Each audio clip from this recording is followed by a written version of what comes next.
Hey everybody, Jason here of GhostbustersNews.com, Ghostbusters News right here on YouTube, and today we are back with a new installment of the Ghostbusters News Retro Review. And today's Retro Review comes thanks to a Patreon request. I would like to thank Ghostbusters News patron Wayne Whitaker, who requested I take a look at the Real Ghostbusters episode, Egon on the Rampage. Now, if there's a certain Ghostbusters item or episode you'd like us to review, be sure to sign up to the Ghostbusters News Patreon page and put your request in. But without any further ado, let's jump into today's episode, once again, Egon on the Rampage.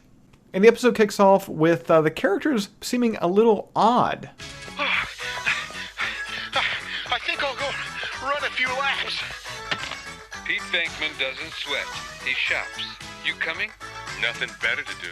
Eventually, we find out that we're actually watching this scene from the perspective of two children. Hence the television border around the screen right now. You kids watching that dumb show again?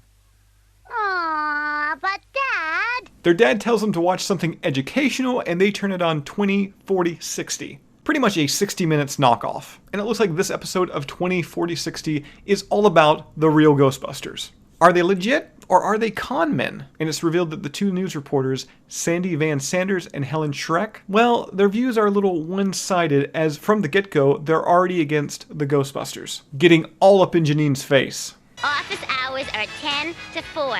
You'll have to come back tomorrow. Can it, sister? I'm Helen Schreck, News Hen Supreme. So, I'm Janine Melnitz, secretary. And I guess to cement the fact that Slimer is pretty much dog in the Real Ghostbusters animated series, he goes on walks. I try to keep them out. It's okay, Janine. Take Slimer for a walk.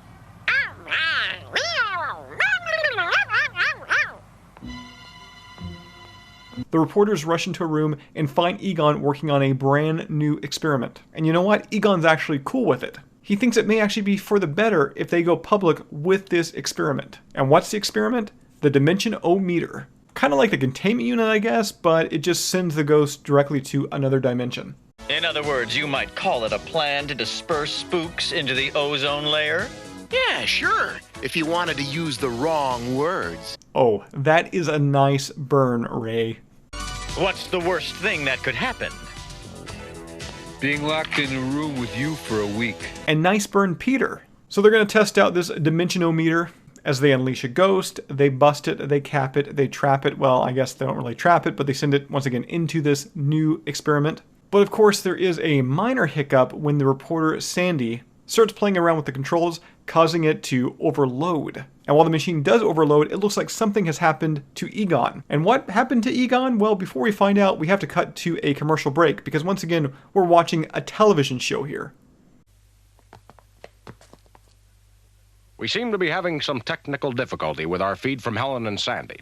Until we can get back to them, let's have this week's commentary by Rune Ancient.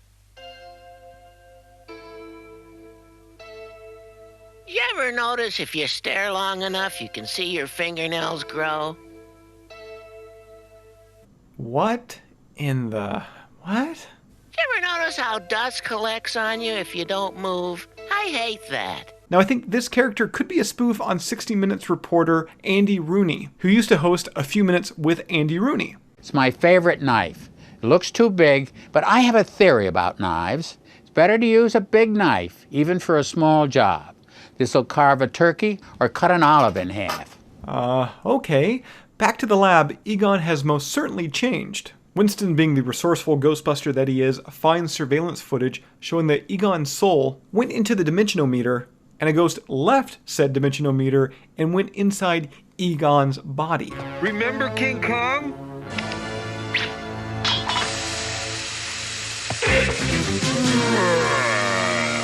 Peter, oh god, Peter, what the hell? How did you get so much sleeping gas? So the Ghostbusters put the ghost inside Egon's body to sleep, but the female newscaster loads him up into the news van to take him back to the station. Right, Sandy. I'm racing back to our studio for an exclusive interview.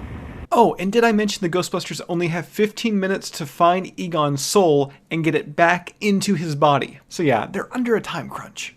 And because of this, Ray and Winston, they're going to go to the news station and retrieve Egon's body. while Peter's going to go in the dimension-o-meter and retrieve Egon's soul. Oh, also a random movie reference. Now, Janine, remember, when I yank on the rope... Skip it. I've seen Poltergeist. Right. So Peter goes into the dimension-o-meter and he's followed by Sandy Van Sanders. And apparently the cameraman as well. This is the story of the century, sure to earn this reporter an Emmy or Wurlitzer Prize. And an audience? While they get attacked by ghostly red hellbats, Egon, well, he gets interviewed. Perhaps he's fleeing political repression or seeking artistic fulfillment. Free to destroy! And as the title of the episode suggests, Egon is certainly on the rampage.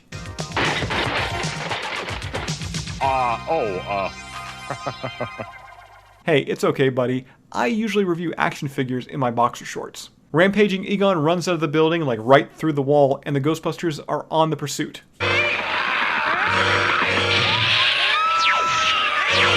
Flying hand ghosts? Like, what in the... We do get another nice burn from Peter here. What do you call these things? I call them only slightly less irritating than you. Peter winds up finding Egon's soul, and oh my gozer, that is horrifying. What a come down, from technician to trampoline. Peter, Sandy Van Sanders, and the cameraman make their way out of the dimension-o-meter. And alright, I know Janine has seen some weird stuff over the years. I mean, she works with the Ghostbusters. But how is she okay with that? I mean, look at Egon. What the ever-loving hell, Janine? Come on. Ray and Winston arrive back at the headquarters as Egon's body slams itself through the wall. And while this is going on, the ghost that was jumping on Egon's soul is also now coming through the dimension-o-meter. Here's our guest, so roll out the carpet.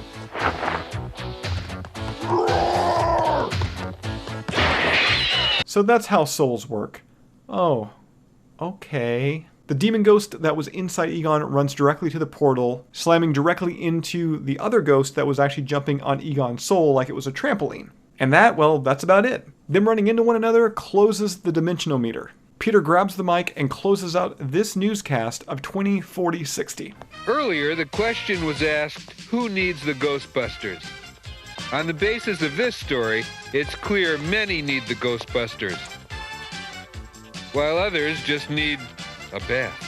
Now I have to admit, it's been years since I've watched this episode. To be honest, I forgot so much about it. And once again, I really want to thank patron Wayne Whitaker for suggesting it to me. This episode is a great social commentary, and especially kind of reveals how media can be rather, well, one-sided. Which is certainly not a hot topic in this day and age, right? Right? So once again, if there is a Ghostbusters product, or if there is a Real Ghostbusters episode or Extreme Ghostbusters episode you'd like me to review here on the Ghostbusters News YouTube channel, be sure to sign up to the Ghostbusters News Patreon page and suggest away. That is all I've got for you here right now, and I will see everybody right back here next time, Ghostbusters News, right here on YouTube.